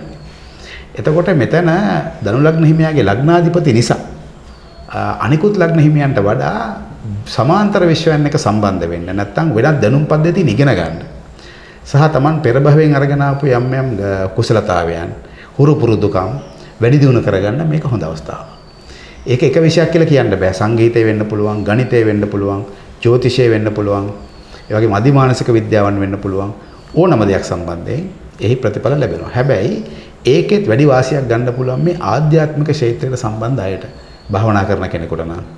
ඒ වගේම ඔය ජ්‍යොතිෂය හෝ එවැනි විෂයන් කියන්නේ අධිමානසික විද්‍යාව සම්බන්ධව පාරභෞතික විෂයන් සම්බන්ධයෙන් වැඩ කරන අයට වැඩි ලාභයක් ගන්න පුළුවන්. ඒ වගේම ලේඛකයන්ට ජනමාධ්‍ය වේදීන්ට නෙමෙයි ලේඛකයන්ට කියන්නේ ලියන අයට පොත්පත් ලිපි රචනා කරන අයට වෙනදට වඩා හොඳට උසස් ලෙස ඒවා රචනා කිරීමේ හැකියාව ලබනවා. පෙර භවයේ තිබුණු ඒ කුසලතාවයන් ඉස්මතු කරගන්නත් ඒවා නිපුණතාවයටපත් කරගන්නත් මේක හොඳයි. ඒ අතින් ගත්තොත් ධනු ලග්න හිමියාගේ ශාරීරික සෞඛ්‍යයටත් ධනෙ වේදම් කිරීමේ කටයුතු වලට තරමක බාධාවක් තිබුණත් ඒ සමාන්තර ලෝකයන් එක සම්බන්ධ වීම ආධ්‍යාත්මික ක්ෂේත්‍රයට සහ තමන්ගේ සහජ හැකියාවන් වැඩි දියුණු කරගන්න මේක හොඳ කාලයක්. හොඳයි.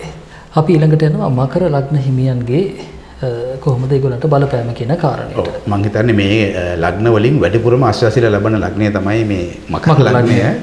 මොකද පහුගිය කාලේ මකර ලග්න හිමියෝ සෑහෙන නොසෑහෙන බැට කෑවා මේ ගුරුගේ ගමන තිබ්බ නිසා එතන මේ මොකද 12 වෙනි ආධිපති යන්නේ මේ ලග්නය යන්නේ. ඒ කියන්නේ උසාවියයි පොලිසියයි ණයකාරයයි ඔක්කොම ගෙදරට දාලා දොරවහන් හිටිය වගේ වැඩක්. ඒ කියන්නේ ගැලුමක් නැහැ. දැන් මම දැන් ණයක් ගත්තොත් කෙනෙක් ණයකාරය ගෙදර ඇවිල්ලා වාඩිලා ඉන්නවා. හරි පීඩනයක් නේ. එතකොට ලෙඩ හදන රෝගකාරක ටික ගේ ඇතුලේ. ඊට පස්සේ දඬුවම් දෙන උසාවියේ හෝ පොලිසිය හෝ ඒ කට්ටියත් ගේ ඇතුලේ. ගැලවීමක් ඇත්තෙම නැහැ. ගැලවීමක් ඇත්තෙම නැහැ. අර මරණ තුනක් ඇති මිනිහ පැණිකය වගේ වැඩක් තමයි උනේ. ඒ වගේ මකර ලග්න හිමියා 3-4 පැත්තකින්ම බැට ගාව විශේෂයෙන්ම ආර්ථික ප්‍රශ්න වලින්. සහ මානසික පීඩනය උග්‍රයි. නමුත් දැන් ඒගොල්ලෝ සහනය ලබනවා. මොකද මේ ගුරු ග්‍රහය දෙවන්නට හුඟක් බලවත්. දෙවන්නට හරි බලවත් ග්‍රහයෙක්. මොකද විශේෂයෙන්ම ධනය සම්බන්ධයෙන්. සහ තමන්ගේ කුටුම්බය කියන්නේ පවුල තමා විසින් ඊට කළ යුතු යුතුයකම් ඉෂ්ට කරන්න. සහ තමන්ගේ වචන ඒ වගේම තමන් විසින් ඊට කළ යුතු යුතුයකම් ඉෂ්ට කරන්න ඒක හොඳ දෙයක්. මකර ලග්න හිමියට මොකක්වත් හමු නැතුණත් ප්‍රශ්නයක් නැහැ. අර තිබ්බ පීඩාකාරී තත්ත්වයන් හමාර වුණා. අර ගෙදර හිටපු නායකාරයෝයි නඩුකාරයෝයි ඔක්කොම ටික ඉවත් වෙලා ගිහින් දා සහනය ලැබෙනවා. ඉතින් ඒ අතින් ගත්තාම යට කායික වශයෙන් උත් මානසික වශයෙන් උත් මකර ලග්න හිමියාට මේක විශාල අස්වැසිල්ලක්. ඒ කියන්නේ ලොකු කරදරයක් ඉවර වෙලා සහනයකුත් ලැබෙනවා. හැම පැත්තකම විශේෂයෙන්ම ආර්ථික වශයෙන් ධනේපීමේ කටයුතු සම්බන්ධයෙන් හොඳ හිතකර තත්ත්වයක් හැට තමයි පෙන්වන්නේ. මොනතරම් වටිනවද මේ මඟ පෙන්වීම කියන එක ඔබ අවබෝධ කරගන්න නිවැරදිව කියවා ගන්න. අපි යනවා කුම්භ ලග්නයේ හිමියන්ට කොහොමද මේ කාරණේ බලපාන්නේ කියන තැනට. ඔව් ඔය කුම්භ ලග්නය තමයි අපේ රටේත් ලග්නය. ඒ කියන්නේ අපේ රටේ කේන්දරෙත් මේ කුම්භ ලග්න හිමියන්ගේ කේන්දරෙත් ගුරු කියන්නේ සුවිශේෂම ග්‍රහයක්. ඇයි? දෙවැන්න සහ 11 වෙන්න සම්බන්ධ වෙන එකම ග්‍රහය නිසා. දෙවැන්නෙන් පෙන්වන්නේ කෙනෙක් උපයාස අපයා ගන්නා ධනෙ, වත්කම, ස්ථාවර තැන්පත් ධනෙ. 11 වෙනිද මම අර කලින් විග්‍රහ කරා වගේ අපේ ආදායම් මාර්ග පෙන්වන්නේ, අය ප්‍රමාණය පෙන්වන්නේ. ඒ කියන්නේ ධනෙ විතරක් නෙමෙයි. අපි කරන ඕනම කටයුත්තක සුබඵලදායක තත්වයන් අපිට ලැබෙන්නේ 11 වෙනි බලවත් තිබුණොත්. ඒ ලැබෙනදී භුක්ති විඳීම සඳහා රැස් කර ගැනීමේ හැකියාව ලැබෙන්නේ දෙවැන්න බලවත් තිබ්බොත්. දැන් කුම්භ ලග්න හිමියාට අර අපි කතාවට කියන්නේ 7 නැහැ කියලා කියන්නේ. ඒ වගේ තත්ත්වයක් නැතිබුණේ ඇයි? ඒ කුම්භ ලග්න හිමියාගේ කේන්දරයේ 2 සහ 11 අධිපති ග්‍රහය හිටියේ නරකම ස්ථානයකනේ. මකරනේ හිටියේ. නේද? ඒ කියන්නේ තමන්ට ගොඩ යාමක් නැතිම ස්ථානයකනේ හිටියේ. ඉතින් ඒකින්ද දැන් වැඩේ වෙන්නේ මොකද ලග්නේ මතට එන්නේ හරියටම. එතකොට ආදායම් මාර්ග එවෙන් ලැබෙන වත්කම් තමන් කරන කටයුතු වල ක්‍රියාසාපල්‍ය ලැබීම කාර්ය සාධනෙ හොඳට කරලා දෙන ග්‍රහය. කුම්භ ලග්න හිමියාට තමන්ගේ ලග්නාධිපති වෙච්ච සෙනසුරට වඩා වැඩිපුර මුදව් කරන ග්‍රහය තමයි ගුරු. එතකොට තමන්ට හොඳට මුදව් කරන ග්‍රහයෙක් අමාරු වෙටනම ඉඳක් අමාරු වෙටනව නැති. දැන් ඒ ග්‍රහය බලවත් වුණාම සහන ලැබෙනවනේ. ඒ වගේ කුම්භ ලග්න හිමියා තමයි මේ ග්‍රහ මාරුවෙන් ගුරු ග්‍රහ මාරුවෙන් වැඩිපුරම ප්‍රතිලාභ ලබන ජන්මියා. මොකද එයා මකර ලග්න හිමියා කරදරයකින් නිදහස් වුණා. කුම්භ ලග්න හිමියා කරදරයකින් නිදහස් වුණා විතරක් නෙමෙයි දැවැන්ත පියවරක් තබලා ඉස්සරහට යනවා. විශේෂයෙන්ම ආර්ථික හයියෙන් තමන් කරන කටයුතු සම්බන්ධයෙන් ඕනම දෙයකින් සාර්ථකත්වය ලබන්න පුළුවන් කාලවකවනුවක් තමයි ඉදිරියට එළඹෙන්නේ. ඉතින් නොවැම්බර් මාසයේ සිට කුම්භ ලග්න හිමියන්ට දිගු කාලයකට පස්සේ අවුරුදු 18කට පස්සේ හොඳම කාලයක් ලැබලා තියෙනවා. තමන්ගේ ජීවිතය අලුතෙන් සැලසුම් කරගෙන හෝ පැරණි කඩා වැටිච්ච දේවල් යලි සකස් කරගෙන යන්න පුළුවන් අනර්ග පිහිටීමක් ලැබලා තියෙනවා.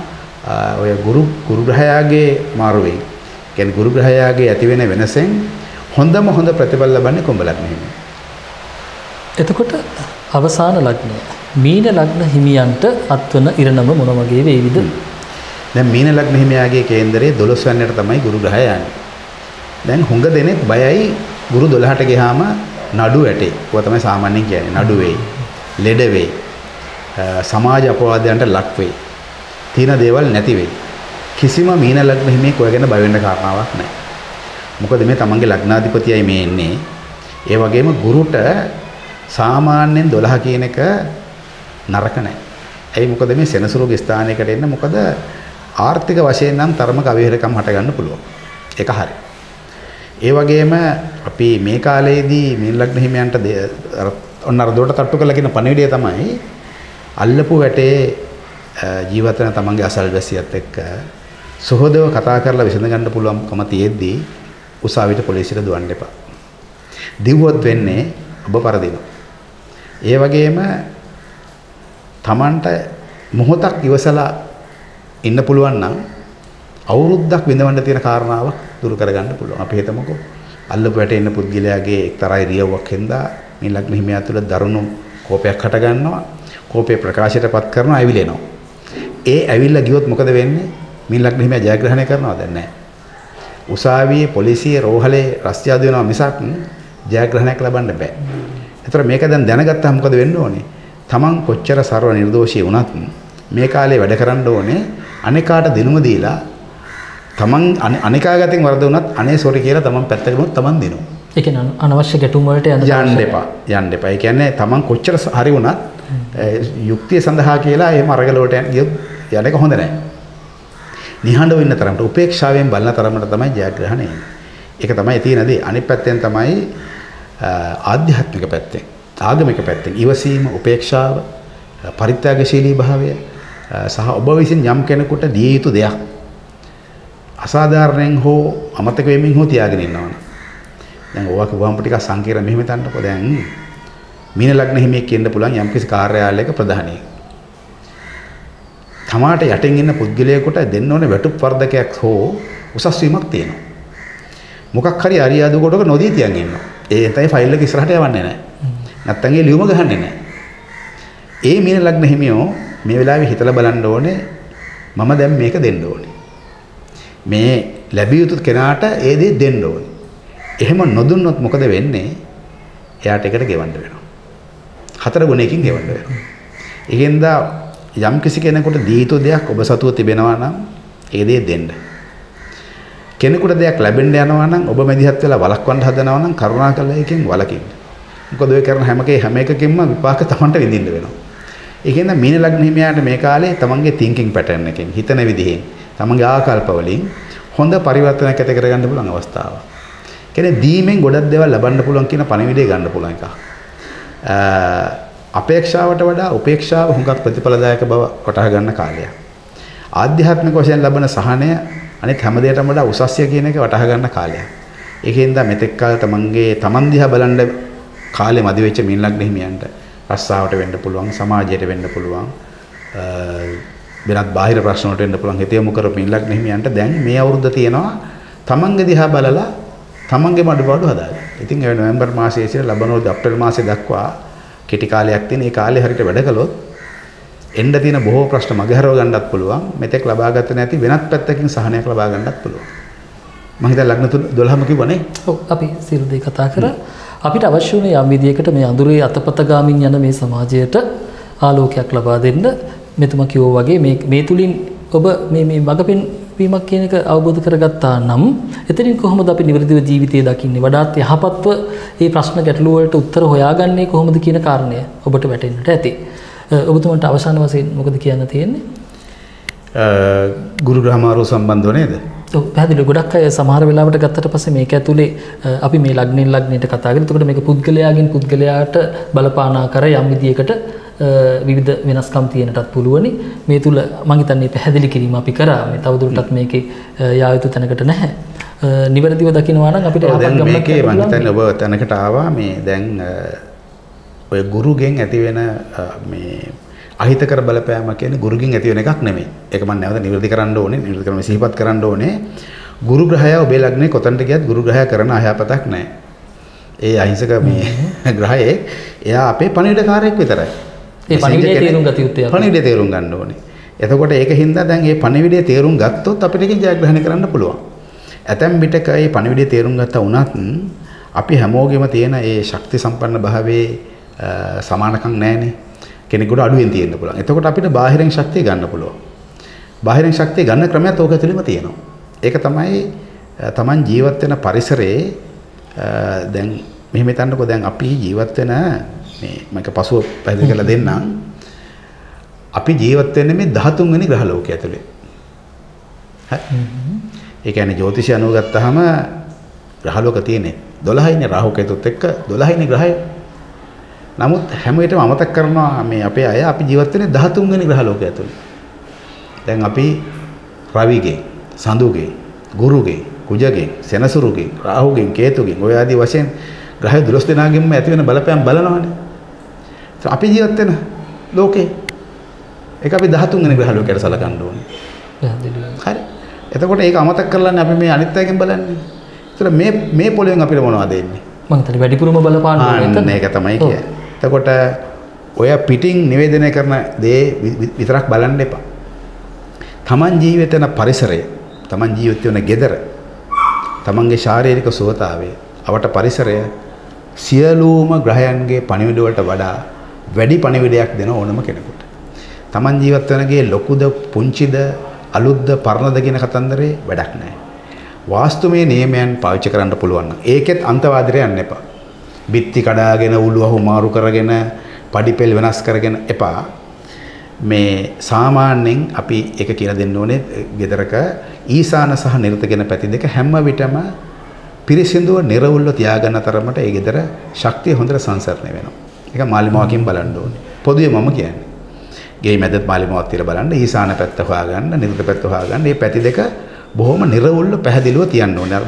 ඔය වැඩකට නැති බඩු බහන්න ගොඩ ගහන්නේ නැතුව. ඉඳුල් භාජන වගේ දේවල්. ඒකර කුස්සිය ලිප වගේ දේවල් තියෙනවා නම් මම තියන්නේ නැතුව බොහොම පිරිසිදුව පැහැදිලිව තියන්න ඕනේ.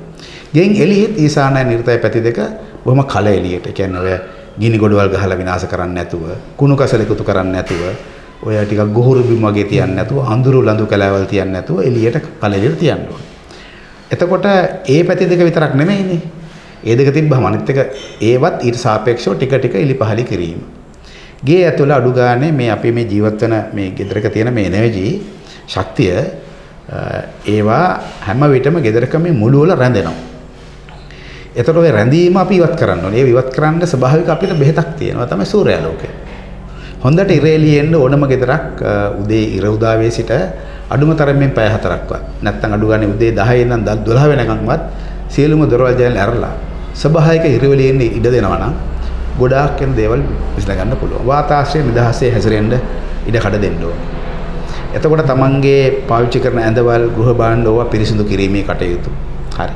තමාගේ අභ්‍යන්තර පවිත්‍රතාවය සම්බන්ධයෙන් හිතනවා නම් ග්‍රහයන්ගෙන් එන පීඩනයේ මේ පීඩනයේ දෙකම ඉවර කරගත්තොත් අපි ලේසි ජීවත් වෙන්න. නිවැරදි තැනකට අපි එන්න පුළුවන්. ඒකින්ද අපි මේ ජීවත් වෙන ලෝකයේ පරිසරයත් හොඳින් තියාගන්න ඕනේ.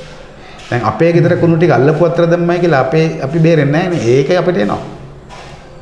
එහෙම එනවනේ නේද? දැන් අපි අපේ වත්තේ තියෙන ප්ලාස්ටික් ටික අපි අල්ලපු වත්තට දාලා ගෙන තිබ්බට හරියන්නේ නැහැ නේ.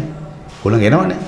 ඒ වගේ මේ Taman ජීවත් වෙන පරිසරයට ආදරය කළොත් ඉස්සෙල්ලාම Tamanගේ ගෙදරට, Tamanගේ පරිසරයට හිතවත් වැඩ කරනවා නම් එතකොට 13 වෙනි ග්‍රහ ලෝකේ නැත්නම් අපේ ගෙදර හොඳින් තියාගත්තා වෙන ගොඩාක් අපලෝපද්‍රව රෝගාබාධ ඒවෙන් ඉවත් කරගන්න පුළුවන්. මේක හුදු පරිසරවාදීන්ගේ පරිසර කතාවක් නෙවෙයි. ඒක ගන්නත් එපා. ඒක පරිසරවාදයේ ලොකු අන්තවාදයක් තියෙනවා. ඒ කියන්නේ කිසිම දෙයක් කරන්න හම්බෙන්නේ නැහැ පරිසරවාදී තියාගත්තොත්. මම උන්ට විරුද්ධව නෙමෙයි කතා කරන්නේ. ඒක අන්තවාදීකට ගියොත් එහෙම වැඩි.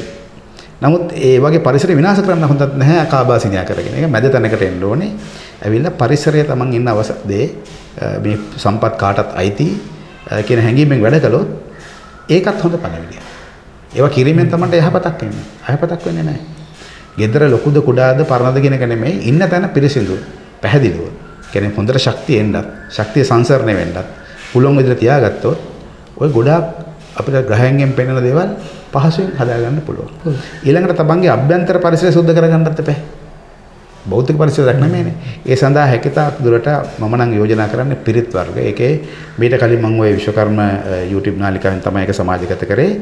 අභිසම්විධාන පිරිත කියවන්න පුළුවන් නම් ඕනම ග්‍රහඵලයක් තියෙන කෙනෙකුට උදේ හා හවස හොඳ ප්‍රතිඵල ලබන්න පුළුවන්. ඒක තමන්ගේ අභ්‍යන්තරය පිරිසිදු කිරීම, තමන්ගේ අභ්‍යන්තර ශක්තියෙන් පිරිසිදු කිරීමකට, පිරිපහදු කිරීමකට ඒක හරි හොඳට ඉවහල් වෙනවා. ඔය අභිසම්විධාන පිරිත ඇතුලේ තියෙනවා මේ ඒක ඉංග්‍රීසියෙන් ගොත් ආර අකුරු තුනක්. අපි ඒකට එකක් කියනවා රිෆයින් කියලා කියනවා, රිෆෝම් කියනවා, රීචාර්ජ් කියනවා.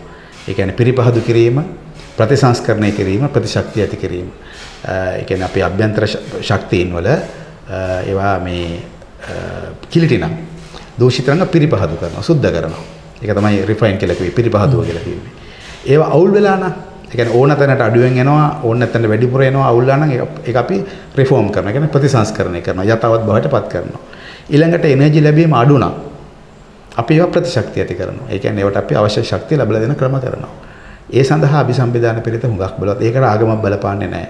කතෝලිකෙක් වුණත්, මුස්ලිම් ආගමිකෙක් වුණත්, ඉස්ලාම් ආගමිකෙක් වුණත් මොන ආගම ඇදහුවත් ඒකේ අපි ගන්න ශබ්ද තරංග තියෙන දේ ඕනම කෙනෙකුට කිරීමෙන් ඒකේ ප්‍රතිඵල ලබන්න පුළුවන්. ඉතින් මේ කීමේදී යම්කිසි අහිතිකර දෙයක් කියුණා නම් අභිසම්විධාන පිරිත පාවිච්චි කරගන්න පොදුවේ ඕන කෙනෙකුට හොඳයි. ඔබගේම නාලිකාවේ පොඩ්ඩක් මගේ පරණ වීඩියෝ එකක් බැලුවොත් ඒකේ මම හිතන්නේ අභිසම්විධාන පිරිතේ අක්ෂරත් එක්කම ගන්න පුළුවන්. ගන්න පුළුවන්. අපිට අවශ්‍ය වුණේ ඔබට යහපත් පණිවිඩයක් අරන් එන්න. තරමක් දීර්ඝව මේ සාකච්ඡාව අරගෙන ගියා. මම හිතන්නේ වැඩසටහන් කීපයක තියෙන තොරතුරු මේ තුල අපි සාකච්ඡා කරමින් ආවා. අපි මේ කාරණා ටික යහපත් නිසායි අපිට එක තැනක මේක ගැට ගන්නට අවශ්‍ය වුණේ. ඔබේ යහපත නිසා. එහෙමනම් ඔබතුමන්ට බොහොම ස්තුතියි. ඔබතුමන් හැමදාමත් අපිට ගෞරවයක් මේ විශේෂී ප්‍රවීණයෙක්.